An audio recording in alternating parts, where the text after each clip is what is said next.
Meus irmãos, sejam todos bem-vindos à nossa EBD inovadora, como eu falei, para mais uma aula, mais uma lição da Escola Bíblica Dominical. Esse estudo maravilhoso que é o livro de Êxodo e o livro de Levítico. E hoje nós estamos dando continuidade ao livro de Êxodo. E o assunto da lição é Êxodo 8 e 9, as primeiras pragas. Bendito seja o nome do Senhor. Texto áureo.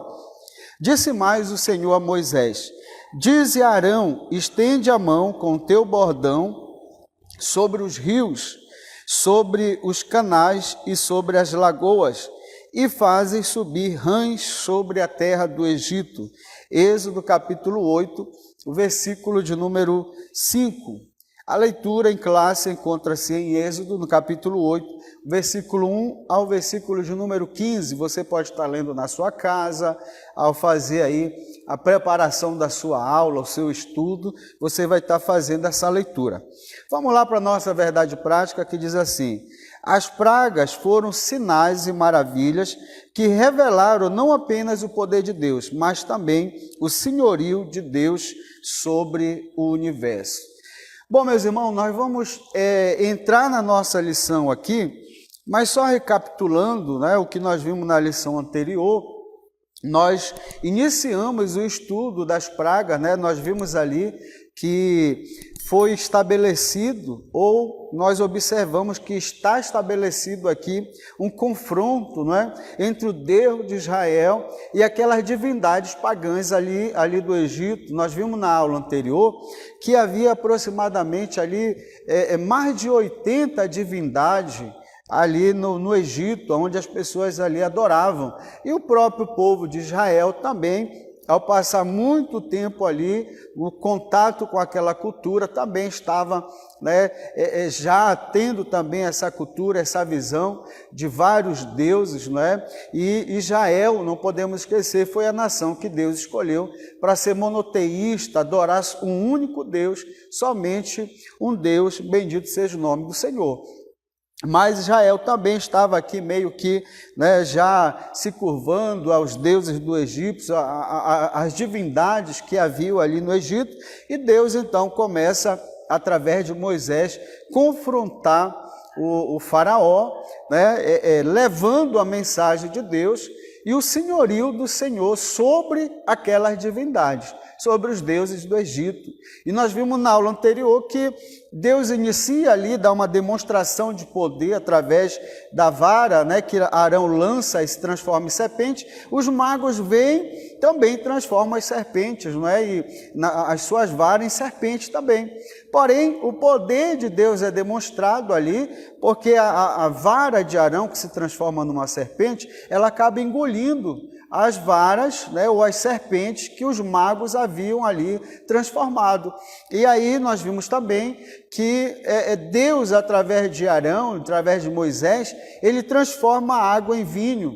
E os magos também imitam esses sinais. Porém, é interessante lembrar que eles não conseguem fazer o inverso, né, transformar a água que estava em sangue, transformar em água novamente, né? Então, aí você vê que eles têm um poder limitado, não é, por Deus. Satanás tem um poder limitado por Deus. Aí a gente entra na nossa lição de hoje e a gente começa a ver já a segunda praga, né? A água foi transformada em sangue e agora a gente vai analisar da segunda à sétima praga na lição de hoje. Olha, aí a praga das rãs é a última que os magos conseguiram imitar. Então, a da vara que se transformou em serpente, os magos conseguiram imitar. A água que se transformou em sangue, eles também conseguiram imitar. Porém, as rãs foi a última, né? Que quando Deus ordena a Moisés, e Moisés opera aquele sinal, e dos rios começam a sair, né, as rãs, aquela praga, aquela segunda praga que Deus ordena, os magos também eles conseguem imitar esse sinal. Porém, foi o último, levando, né, os magos darem essa demonstração, essa imitação do poder, do milagre que Deus havia realizado ali, porém foi a última, demonstrando que Deus é todo-poderoso, né, e que essa magia ou essa imitação do adversário tem um limite, que é limitada pelo próprio Deus, bendito seja o nome do Senhor. E os egípcios começam a ver então ali o limite, né, daqueles encantamentos, daquelas magias, e começam a presenciar também o poder de Deus, bendito seja o nome do Senhor Jesus. Olha só, meus irmãos, aí a gente vai entrar aqui na praga propriamente dita. A gente vai estudar no primeiro ponto duas pragas, a praga das rãs e a praga dos piolhos, que está lá em Êxodo capítulo 8, versículo 1 ao versículo 19. E essa praga trouxe um impacto, um impacto no Egito. Olha só, versículo de número 3 do capítulo 8. O rio produzirá rãs em abundância, que surgirão e entrarão na tua casa, no teu quarto de dormir, sobre o teu leito, nas casas dos teus oficiais e sobre o teu povo, e nos teus fornos e nas tuas amassadeiras. Olha a determinação de Deus, olha a ordem de Deus, não é? Que Moisés transmite ali para Faraó. Do rio Nilo, iria sair rãs em abundância, iria produzir rãs, porém elas não iam ficar somente ali no rio, porque você sabe que a rã é um anfíbio, então ela está sempre ali na proximidade das águas, dos lagos, mas devido à determinação de Deus, agora era algo diferente. Elas iam invadir todo o Egito, todas as ruas, a casa de Faraó, a cama dos egípcios, até os utensílios das cozinhas. Imagine só você, irmãos, não é? E aqui tem algo interessante, porque essa segunda praga, a praga das rãs, que infectou por completo a vida dos egípcios, não poupou ninguém. O texto diz que as rãs invadiriam as casas, dormitórios, camas e até os instrumentos de cozinha, Então observe que era justamente um sinal da parte de Deus, um sinal do poder, uma demonstração do poder de Deus, porque agora esses anfíbios, as rãs não iam ficar somente às margens dos rios, próximo das águas, não, iam invadir toda a terra do Egito, e assim aconteceu, dando uma demonstração ali do poder de Deus. Agora, irmãos, observe bem, essa praga aqui também vai fazer com que o Deus que eles acreditavam se curvasse diante do Deus de Israel. Aquela ideia dessa divindade, que era o Deus Equete, Deus Equete ou Deus Requete, que era a deusa do nascimento. Essa deusa que eles adoravam, a deusa do parto, a deusa da fertilidade, a deusa do nascimento, ela tinha uma imagem, e nessa imagem essa deusa tinha uma cabeça de rãs. Então eles acreditavam que aquela praga, a deusa Equete, iria eliminar, iria exterminar. Porém, essa divindade que eles acreditavam, que tinha essa imagem com essa cabeça de rã, não teve nenhum poder para desfazer aquela praga. Então observe que as rãs invadiram por completo, e olha o desespero dos egípcios, porque como era uma divindade, considerada uma deusa, a deusa do nascimento, a deusa do parto, eles não podiam matar. Eles não podiam matar as rãs, então as rãs invadiram todo o dormitório, a cozinha dos egípcios, e eles não podiam matar. E aquela divindade não pôde fazer nada por eles, e mais uma vez a demonstração do poder de Deus sobre os deuses do Egito, sobre os deuses egípcios, sobre aquela divindade, não puderam ali medir força com Deus Yahvé, com Deus Jeová, com o único Deus e o Deus verdadeiro. E aí, quando o rei pede para que Moisés ore, e ele diz, olha, as rãs não irão voltar para o rio, as rãs não vão voltar. E aí o texto fala que as rãs morreram. Imagine toda a terra do Egito infestada por rãs mortas, podres. Imagine ali o fedor que ficou no Egito e a obrigação que eles tiveram de recolher essas rãs, de tirar essas rãs, né, de tocar na rã morta, no animal podre, imundo, e para eles ali era uma humilhação. Porque a deusa Hequete não pôde fazer nada, e agora eles estavam recolhendo as rãs mortas, e é uma forma, né, de humilhação ali perante o Deus de Israel. Então, mais uma vez, nós vemos aqui uma divindade se curvando diante do Deus de Israel. E aí vem a terceira praga, né, que é a praga dos piolhos. Olha só, a praga dos piolhos é a terceira delas, né? Então teve a praga da água se transformando em sangue, a segunda, que é a praga das rãs, e agora a gente entra na terceira praga, que é a praga dos piolhos, que também tem aí uma divindade que representa essa praga. Que divindade é essa? É o Deus do deserto, o Deus Sete. Então também era uma divindade que era adorada ali no Egito, o Deus Sete, que era o Deus do deserto. Olha, a praga dos piolhos é a terceira. Todo o pó da terra se tornou em piolhos. Essa é uma maneira figurada, idiomática, de dizer que a quantidade era muito grande, uma multiplicação incomum e jamais vista. Assim como o pó da terra é incalculável, ninguém poderia calcular a enorme quantidade de piolhos.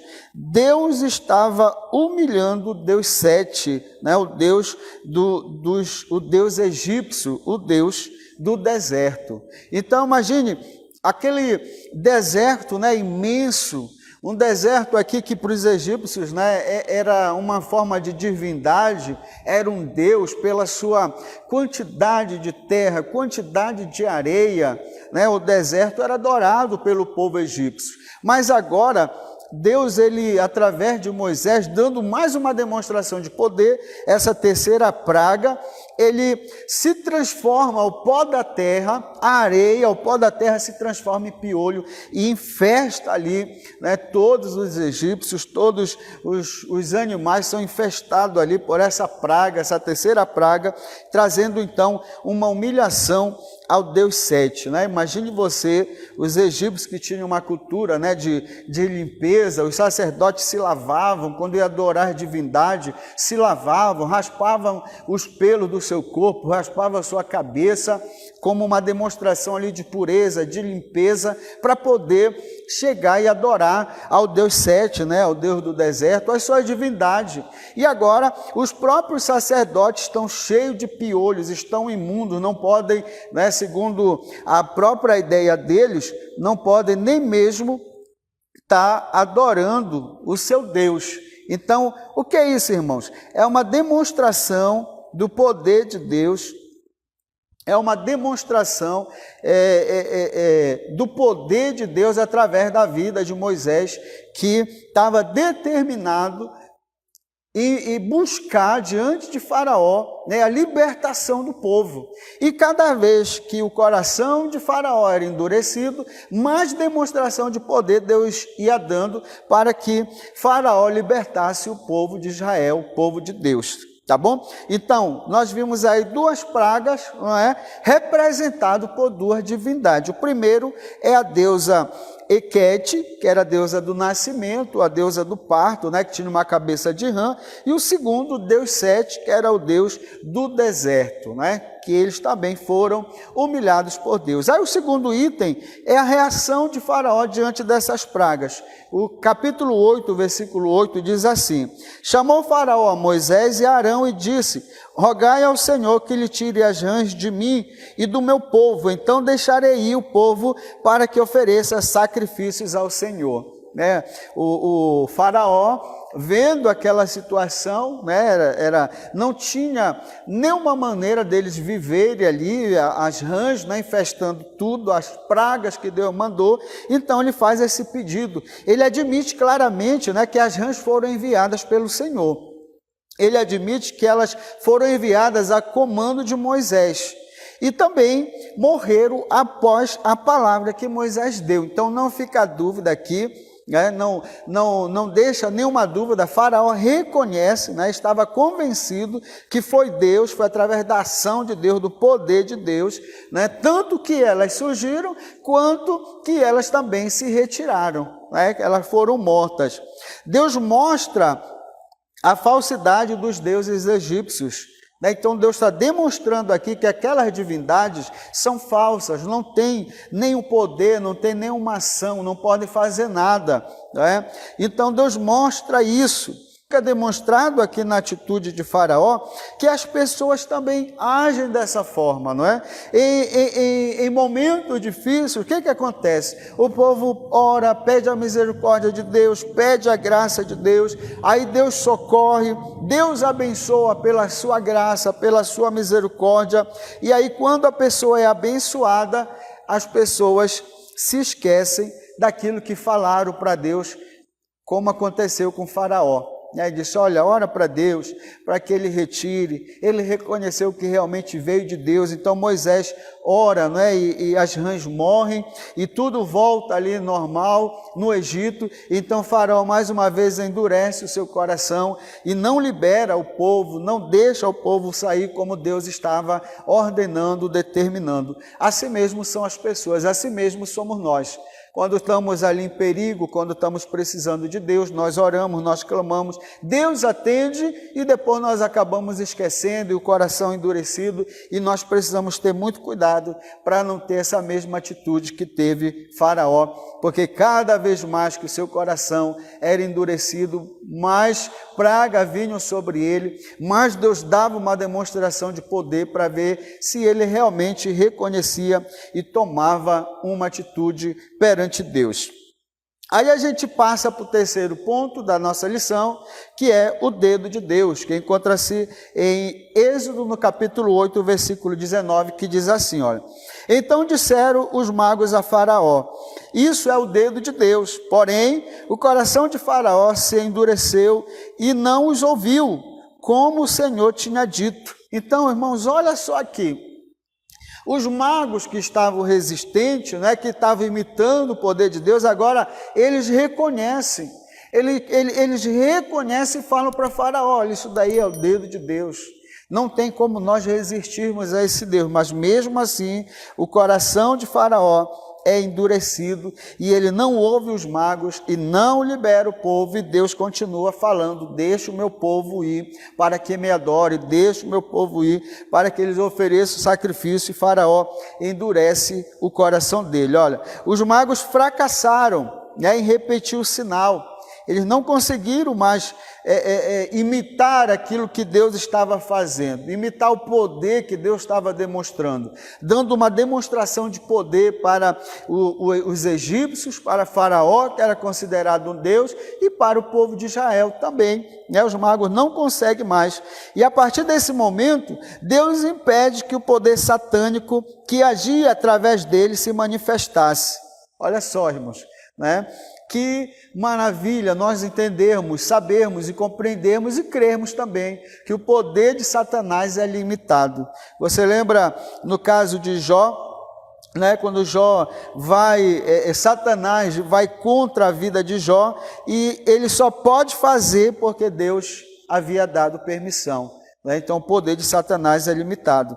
Olha, os magos reconhecem o que acontecia ali era resultado de um poder superior a tudo quanto já tinham visto. Então eles reconhecem, não é? O poder superior de Deus, né? O Deus verdadeiro, o Deus de Israel, aquele que pelejava, né, por Israel.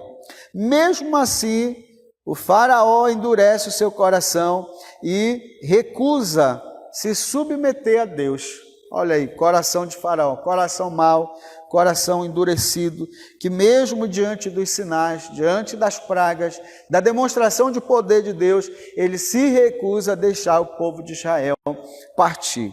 Aí a gente entra no segundo ponto da nossa lição, né? A gente já viu o primeiro ponto, que foi a praga das rãs e dos piolhos, né? A gente viu que Deus ali coloca de joelhos, humilha, né, a divindade, Equete, que era a deusa do nascimento, e o deus Sete, que era o deus do deserto, dando essa demonstração de poder.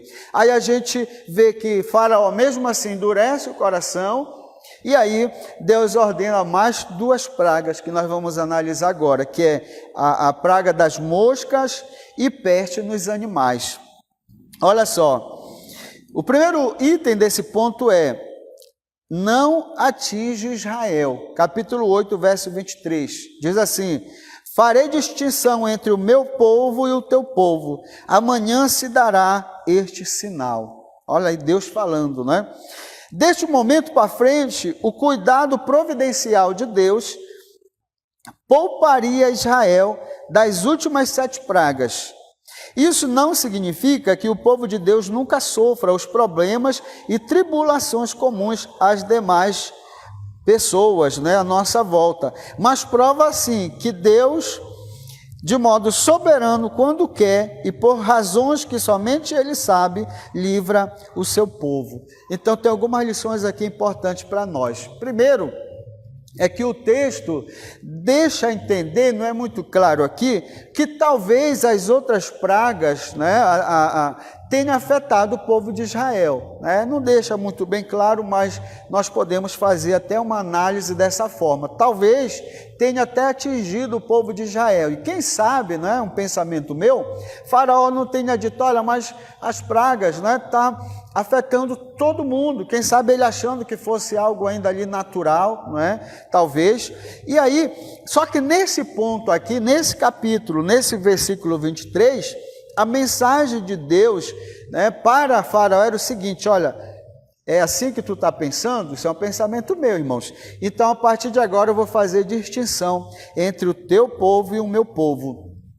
Porque as pragas agora não vão mais afetar o povo de Israel, somente o povo egípcio, né? Então, a nação de Israel, o povo de Deus que estava lá em Gósen, não seria mais afetado.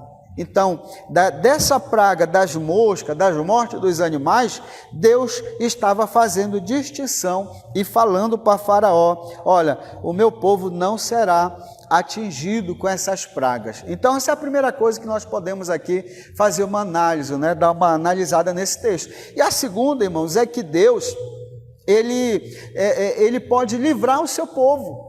Não quer dizer aqui, né, analisar esse texto, não quer dizer que você nunca vai ficar enfermo, que o povo de Deus nunca vai passar por tribulação, por dificuldade, porque a dificuldade é comum a todas as pessoas.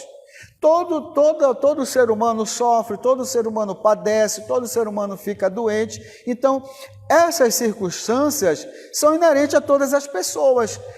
A situação, né, que nós devemos analisar é se nós sofremos com Deus ou sem Deus. Essa é a diferença, né? Eu estou passando pelo desemprego com Deus ou sem Deus? Eu estou passando pela enfermidade, pela dificuldade, é com Deus ou é sem Deus? É isso que nós devemos analisar. É isso que nós devemos ver. A segunda coisa que nós podemos retirar também desse texto é que Deus pode se livrar. Se essa for a vontade dele, ele pode livrar, como fez com Israel. Ele falou: olha, agora vocês vão ver a diferença do teu povo para o meu povo, porque o meu povo não vai ser atingido, somente os egípcios seriam atingidos com essas pragas. E olha só, falando aqui da praga das moscas, também tem uma relação com uma divindade. Mais uma divindade é posta à prova, é humilhada e é colocada, né, de joelho, impotente diante do Deus de Israel. Que divindade era essa, irmãos? Era o Deus Sol, chamado de Deus Ra.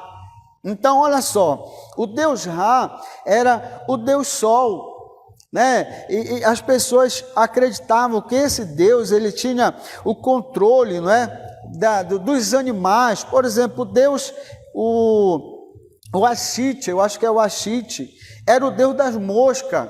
Então, na mentalidade dos judeus que adoravam, dos egípcios, né, que adoravam essa divindade, adoravam o Deus Ra, eles entendiam que não ia permitir que aquela praga, né, viesse atormentar o povo egípcio, né, o povo de Faraó. Mas não, essa divindade não pôde fazer nada por eles. Mais uma vez, Deus humilha, Deus coloca de joelho, dá uma demonstração de poder, demonstrando que aqueles deuses ali não poderiam fazer nada por eles. Então, olha a relação. A praga das moscas está relacionado com Deus Ra, que é o Deus Sol, que é humilhado aqui perante o poder de Deus. E o que é mais interessante, que todo o Egito, todo o povo de Faraó, todos os egípcios são perturbados, né, são provados por essa praga, mas o povo de Israel não é atingido. Imagine só, irmãos, as moscas voando por toda a terra do Egito, mas na terra do povo de Israel era como se tivesse uma tela protegendo, guardando, né? Uma tela que impedia dessa praga invadir as casas, invadir o território ali de Israel. Então, o que é isso? O que nós podemos ver nisso? O poder de Deus, unicamente, simplesmente isso, o poder de Deus, guardando, livrando o povo de Israel. Então, bendito seja o nome do Senhor, pelo seu poder, pela sua graça, né, pelo seu livramento que deu aos filhos de Israel. A graça de Deus se manifestou criando uma parede invisível de proteção à terra de Gósen, como nós falamos, não é? Onde habitavam os descendentes de Israel. Então, olha aí, né? Isso daqui está demonstrando a manifestação da graça de Deus para com o povo de Israel, protegendo daquela praga, né? Como Deus mesmo falou, olha, a partir de agora você vai ver que eu faço distinção entre o meu povo e o teu povo, porque o teu povo vai ser atingido e o meu povo não será atingido. E isso aconteceu. Aí vem o segundo item desse ponto, que é o impacto no Egito, né? Olha só, qual foi o impacto, não é, que trouxe para o Egito essa praga da mosca e da morte dos animais, né, que é o ponto da nossa lição, a peste que houve nos animais. Versículo de número 3, agora nós estamos no capítulo 9, já estudamos o capítulo 8, agora nós vamos partir para o capítulo 9. Diz assim: eis que a mão do Senhor será sobre o teu rebanho, que está no campo, sobre os cavalos, sobre os jumentos, sobre os camelos, sobre o gado e sobre as ovelhas, com pertinência gravíssima. Então, olha, essa praga iria atacar todos os animais. Ovelha, carneiro, cavalo, camelo, tudo seria afetado. Então, os gados do povo de Israel seriam protegidos, guardados,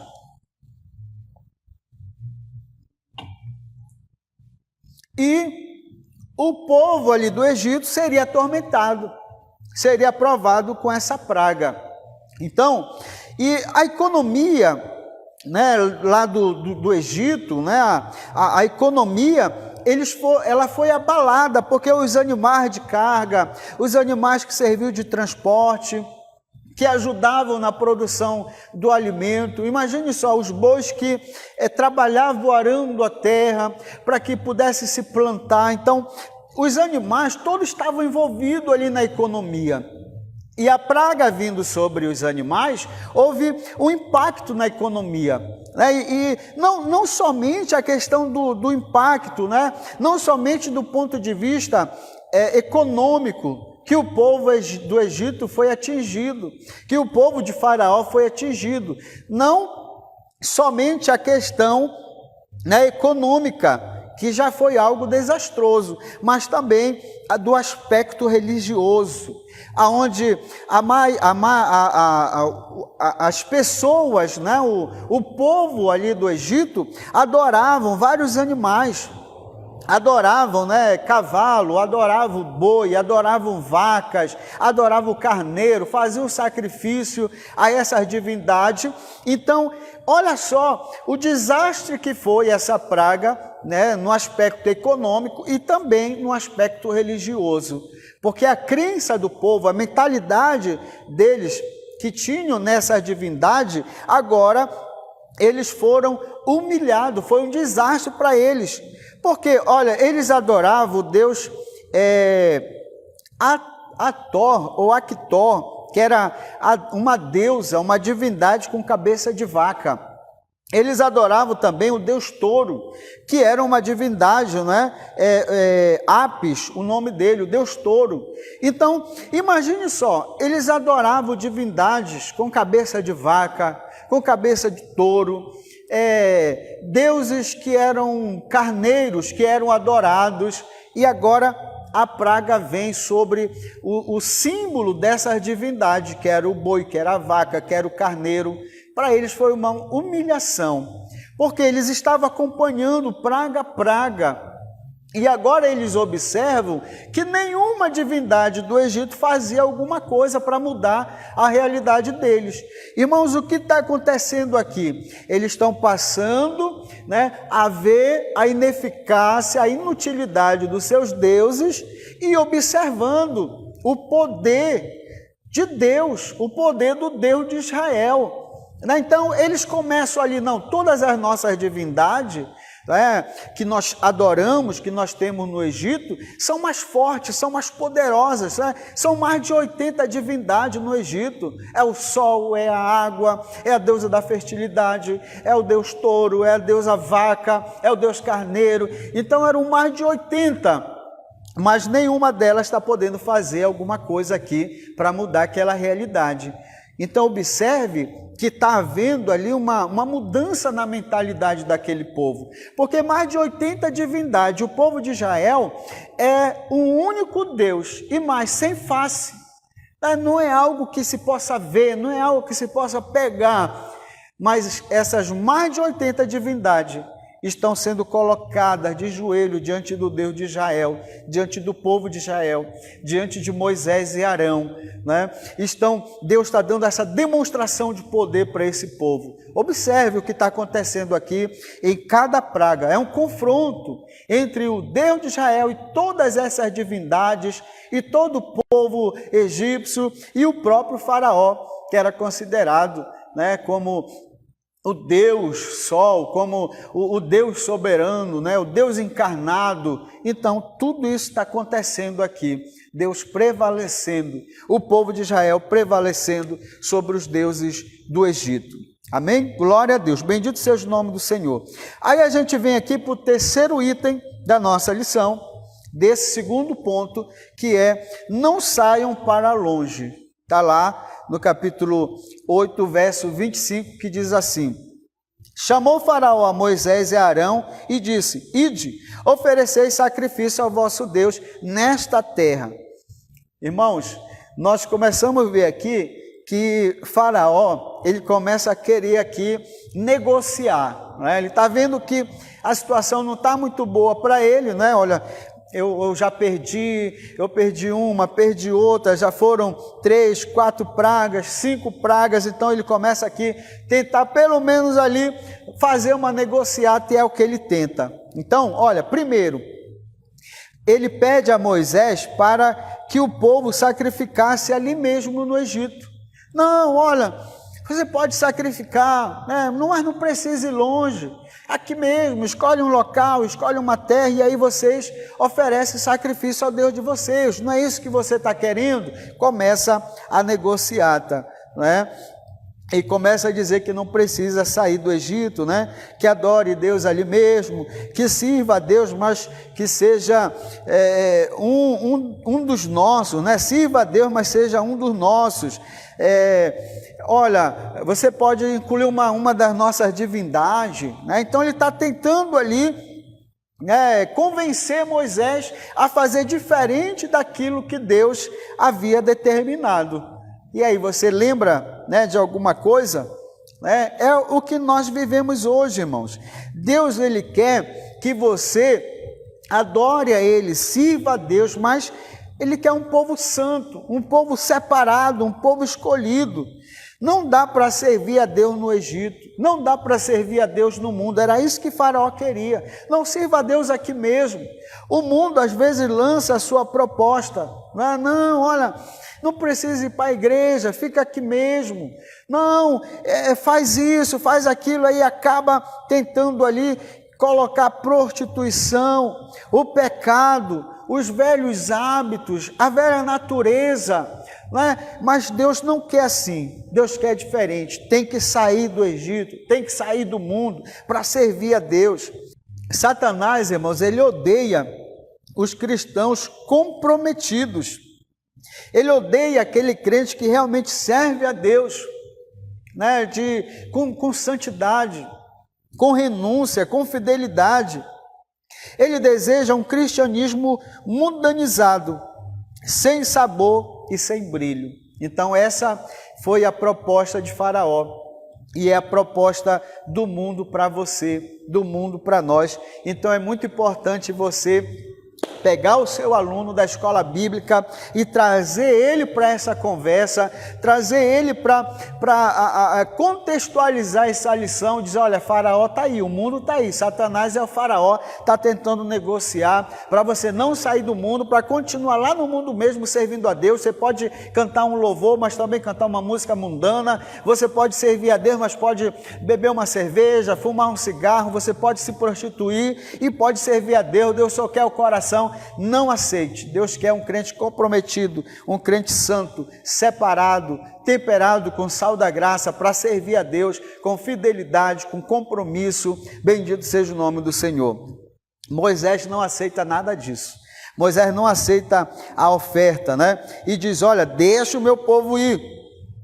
Aí Faraó ele vem com uma segunda oferta. Não, vocês podem ir, né? Vocês podem ir, somente não vão longe. Por trás dessa oferta, né? Olha, não vão longe, fique por aqui por perto mesmo. O que tinha, irmão, nessa proposta de Faraó? Olha, nessa oferta estava por trás dessa sugestão, dessa oferta, né? Dessa negociata de Faraó, por trás dela estava a sugestão de não enxergar. Era como se ele dissesse, olha, você não pode ser muito radical, não sejam tão fanáticos, para que orar tanto assim, para que congregar tanto, né? Para que congregar mais de uma vez na semana? Parece que alguns hoje aderiram a essa proposta. Em vez de consagrarem a vida e se separarem para Deus, tentam servi-lo o mais perto do mundo possível. Em uma geração descomprometida, parece que essa proposta de não ir muito fundo em nada é tentadora e extrema, né? Moisés percebeu a sutileza contida nas propostas de Faraó e nós também devemos perceber, né? Você tem percebido as propostas, né, de Faraó, as propostas de Satanás que tem lançado para você, né? Olha, não precisa ir tão longe, não precisa ir tão profundo, não precisa orar muito, não precisa congregar todo dia. Para te ser crente, não precisa estar sempre na igreja, meu irmão. Tudo isso é sutileza do diabo, tá bom? Deus é santo, quer um povo santo, um povo compromissado, e não podemos cair na cilada de Satanás, tá bom? Bom, meus irmãos, vamos lá, o nosso terceiro ponto da nossa lição, a gente vai para mais duas pragas, né? A gente já viu as duas pragas aqui das rãs e dos piolhos, das moscas e as pestes nos animais, e agora nós vamos para as últimas duas da nossa lição de hoje, que é as úlceras e saraivas. Olha, primeiro, as úlceras e tumores.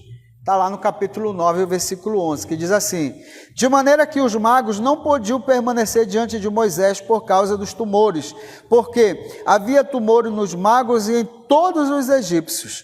Os magos foram chamados à presença de Faraó, mas não conseguiam permanecer devido ao incômodo dos tumores. Não havia poder neles para realizar nenhum tipo de encantamento que anulasse os efeitos das pragas sobre si mesmo. Não podiam curar nem as suas bolhas, nem as bolhas do povo. Então, irmãos, olha, aqui, né, os magos a gente vê que já se entregaram. O Faraó continua chamando, olha, vocês precisam fazer alguma coisa, só que ele não podiam, porque eles estavam cheios dessas úlceras, cheios dos tumores, né? Então não podiam fazer nada, porque eles mesmos estavam ali também sofrendo com aquele juízo de Deus, e reconhece aqui que não podia fazer nem por eles e nem pelo povo. Por trás dessa praga aqui, irmãos, está o Deus Semete, que é o Deus das doenças, e o Deus Suno, que é o Deus das pestes. Mais dois deuses aqui sendo humilhados, né, diante do Deus de Israel, diante das pessoas, que era o Deus das doenças, das pestes. Então, na mentalidade egípcia, na mentalidade do povo ali do Egito, se ele era aqueles que comandavam essas pestes, comandavam essas pragas, logo eles iriam proteger o povo ali do Egito, o povo do faraó. Mas Deus aqui demonstra que é ele que tem o poder, não é? É ele que tem todo o poder nos céus e na terra, né? E a gente pode ver nessa passagem aqui que Deus manda Moisés vai no forno, pega aquelas cinzas, né? Joga para o ar, e daquelas cinzas ali, todos os animais, todo o povo egípcio é infestado ali de sarnas, né? E as sarnas, elas se agravam, né? Estouram em tumores, estouram em úlceras, e todo o Egito é atingido, e Deus mostrando ali que Ele é o Deus verdadeiro, o Deus protetor de Israel, né? Que livra do mal, porque todo o Egito é punido, é castigado, mas o povo de Deus ali na terra de Gósen está protegido, guardado pelo Deus de Israel. Glória a Deus, bendito seja o nome do Senhor nosso Deus. Os magos do Egito estão impotentes, cerimonialmente impuros e cheios de tumores. Deus estava chamando os homens a abandonarem a idolatria e se converterem à fé verdadeira. Olha só, irmãos, ao mesmo tempo que Deus está mandando aqui o juízo, que Deus está punindo os egípcios, né, e Faraó, humilhando os deuses, humilhando as divindades, mostrando que aquela mais de 80 divindades que havia na terra do Egito eram todos falsos, não podiam fazer nada. Mas acima do juízo, ou além do juízo, nós observamos aqui a graça e a misericórdia de Deus. Cada juízo que Deus enviava também era uma manifestação da sua graça, era uma manifestação da sua misericórdia, dando a oportunidade para que tanto Faraó quanto os egípcios abandonassem a idolatria, abandonassem o pecado e se voltassem para a verdadeira fé, que é a fé nesse Deus Todo-Poderoso. Bendito seja o nome do Senhor. Aí nós vamos para o segundo item desse ponto, né? A gente já viu sobre as úlceras, né? E agora a gente vai para a saraiva. Olha só, versículo 19 do capítulo 9. Agora, pois, manda recolher o teu gado e tudo que tu tens no campo, todo homem e animal que se acharem no campo e não se recolherem a casa, caindo sobre eles a chuva de pedras, morrerão.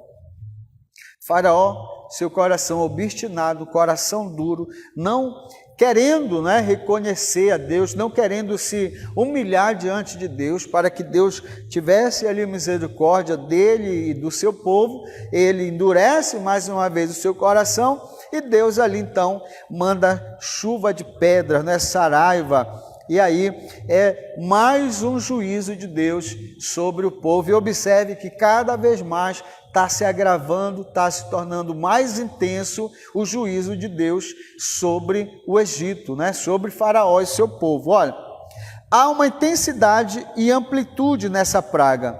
Nenhum animal e nenhum homem e nenhuma vegetação estaria salvo. Olha aí, irmão, está se potencializando. As pragas estão aumentando a intensidade, está se ampliando, né, o prejuízo, o desastre, o juízo de Deus. Então observe, essa praga, se ele não tivesse abrigado, todos seriam destruídos. Vegetação, animais, os egípcios, todos seriam atingidos por essa praga. Muita gente morreu, né? Então olha só, Diz que as pedras eram tão grandes que mataram homens e animais no campo e quebraram árvores. O verso 31 diz que destruir a lavoura, a cevada e ninho foi algo absolutamente inédito e jamais ocorrido na história da nação. Então, olha aí a intensidade que foi esse juízo, essa praga, né? Se as pessoas, todos aqueles que não estavam abrigados em suas casas, morreram no campo, né? Foi uma destruição total, com uma intensidade muito grande, né? Então, Deus aí continua enviando o seu juízo, porque o coração de Faraó estava obstinado, endurecido e não queria liberar o povo de Deus. Mas Deus ele vai cumprir o seu propósito. Deus ele vai cumprir aquilo que havia prometido de tirar o povo ali daquela terra. Então, se Faraó não deixar o povo ir cada vez mais, nós vamos observando que vai se intensificando. Aí nós vamos para o terceiro item desse ponto, que é a reação de Faraó. Olha só, irmãos, versículo 34 do capítulo 9. Tendo visto Faraó que cessaram as chuvas, as pedras e os trovões, tornou a pecar e endureceu o coração, e ele e os seus oficiais. Então, irmãos, que situação, não é, de Faraó? Olha, Deus ele está ordenando que ele libere o povo, que ele deixe o povo ir adorar a Deus, né? Ele liberte o povo. Nenhum povo pode se firmar escravizando outro povo. E Deus não aceitava essa situação e decide libertar agora Israel. Mas Faraó estava com seu coração duro. Imagine essa chuva de pedra, saraiva, fogo, terremoto, raios, trovões, né? Punindo, trazendo juízo sobre a nação. Aí Faraó agora começa a dar sinal, né? Aparentemente, só parecia, né, que ele estava mudando de ideia, mas aí quando cessa tudo aquilo, ele novamente endurece o seu coração. Então, olha aí, resistindo a Deus, né, querendo enfrentar Deus. O homem não tem condições nenhuma de enfrentar o seu Criador, de enfrentar a Deus. Ele só vai perder. A Bíblia diz que Deus ele resiste o soberbo, ele resiste àquele que tem um coração duro. Ele vai tentar, não vai dar certo, ele vai querer algo, não vai conseguir, porque Deus está resistindo. Mas a mesma Bíblia diz que Deus ele dá graça ao humilde, aquele que se humilha, que reconhece a Deus, ele conta com o favor de Deus. Então nós não podemos ter um coração obstinado como o Faraó. Nós precisamos nos humilhar diante da potente mão de Deus para que Ele, a seu tempo, nos exalte, para que Ele não nos resista, mas para que Ele nos dê graça, porque Ele dá graça ao humilde, bendito seja o nome do Senhor. E aí olha a reação de Faraó, irmãos, Ele endurece novamente o seu coração quando vê que parou tudo, os raios pararam, a chuva parou, eu ainda estou vivo, então não, eu não vou aceitar, eu não vou me curvar, eu não vou reconhecer. Foi isso que Faraó fez. Olha, Faraó chama Moisés e parece estar arrependido, mas apenas parece, Ele fala, olha, eu pequei, no versículo 27. Embora cheia de significado, lembremos que Saul, Judas, eles também agiram da mesma forma, parecia que estavam arrependidos. Você vê isso. Nós já falamos sobre Judas aqui. Judas chora amargamente, chora copiosamente, mas aquilo ali, irmão, não era arrependimento, não era reconhecimento, era remorso, não se rendeu realmente diante de Deus. Quando Moisés estende as mãos e cessa os trovões e a chuva e a saraiva, Faraó retorna à sua velha atitude. Não vou deixar ir, não vou reconhecer, não vou liberar o povo. Então, ele não estava arrependido, não, ele só parecia, era só para que Deus retirasse a praga, ele estava medindo força, quem sabe na próxima eu não vou ganhar, ou então, não, eu já sobrevivi a essa, na próxima eu vou sobreviver também. Aí ele não estava observando que Deus estava dando tempo, Deus estava dando misericórdia, mas que as pragas iam se intensificando, as pragas estavam causando mais prejuízo, desastres, né? E cada vez mais está se intensificando. E vai culminar, né, que nós vamos ver na lição posterior, vai culminar na morte dos primogênitos ali do Egito. Né? Olha só, os deuses estão sendo humilhados, as divindades estão sendo humilhadas perante Israel, perante o povo de Deus. E todo o prejuízo que o Egito causou sobre os filhos de Israel, sobre a nação de Israel, sobre o povo de Deus, tirando os seus bens, tirando a sua riqueza, se apropriando dos seus bens, das suas casas, de toda a sua prosperidade, Deus agora está fazendo o faraó colher o que ele plantou. Seu povo está sendo punido, sua economia foi arrasada, os animais mortos, ele está perdendo tudo. Assim como Israel perdeu, ele agora está pagando. O que o homem planta, ele colhe. Então, olha o desastre que está se tornando o Egito, o reinado de Faraó. E mesmo assim ele não reconhece. E nós precisamos entender, irmãos, que o arrependimento, ele precisa ser autêntico, ele precisa ser abrangente, ele tem que ser verdadeiro. Não pode ser choro de remorso, mas sem abandonar o pecado. Não, tem que ser um choro verdadeiro, um reconhecimento. E para que haja esse arrependimento verdadeiro, olha o que o comentarista coloca aqui. Tem que abranger pelo menos duas coisas. Primeiro, tristeza por causa do pecado, né? Estou triste porque eu pequei. Não, eu sei que não estou bem, eu estou em falha, eu pequei, estou triste. E a segunda é um desejo por completo de mudança de vida. Então, você está arrependido? É o que a Bíblia diz. Tem que ter, não é? Tem que confessar e abandonar. Porque o que confessa e deixa alcança a misericórdia. É o que o comentarista coloca aqui. Tem que ter tristeza, choro, né? E o desejo de abandonar essa velha vida, abandonar o pecado.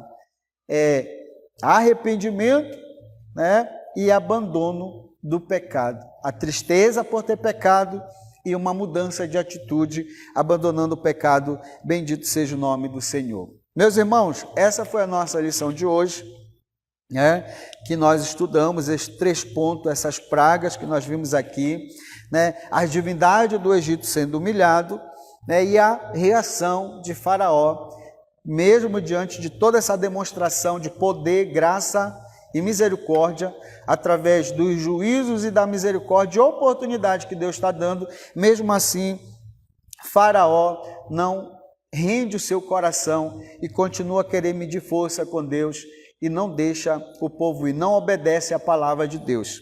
Vamos para a aplicação pessoal? Não fosse o grande amor de Deus e o seu glorioso poder, Satanás nunca teria nos deixado sair do Egito. Reconheçamos e glorifiquemos a Deus por sua grande salvação nas nossas vidas e por seu glorioso poder que vence e nos liberta do inferno e do pecado. Bendito seja o nome do Senhor. Meus irmãos, chegamos então ao final da nossa lição. Deus abençoe todos os nossos irmãos que têm nos acompanhado, que têm estado conosco, né, na EBD Inovadora, esse projeto que tem como propósito, objetivo, ajudar os nossos irmãos, trazendo uma pré-aula, compartilhando o conhecimento da palavra de Deus, dessas lições abençoadas. Se esse conteúdo tem feito sentido para você, tem lhe ajudado, meus irmãos, se inscreva no nosso canal, deixe aí o seu ok, deixe o seu comentário, nos ajude a construir uma EBD inovadora, né?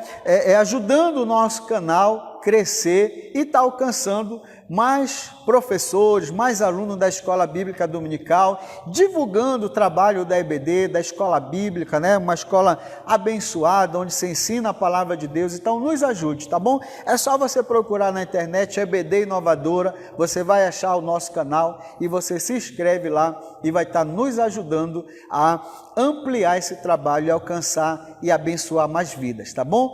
Gratidão. Deus abençoe a todos. Nos encontramos então na próxima segunda na nossa EBD Inovadora. Escola Bíblica Dominical, a maior e melhor escola do mundo. Eu faço parte. Vem para a EBD você também. Vem. Deus abençoe. Uma aula abençoada no domingo e nos encontramos na próxima segunda na nossa EBD Inovadora em nome de Jesus.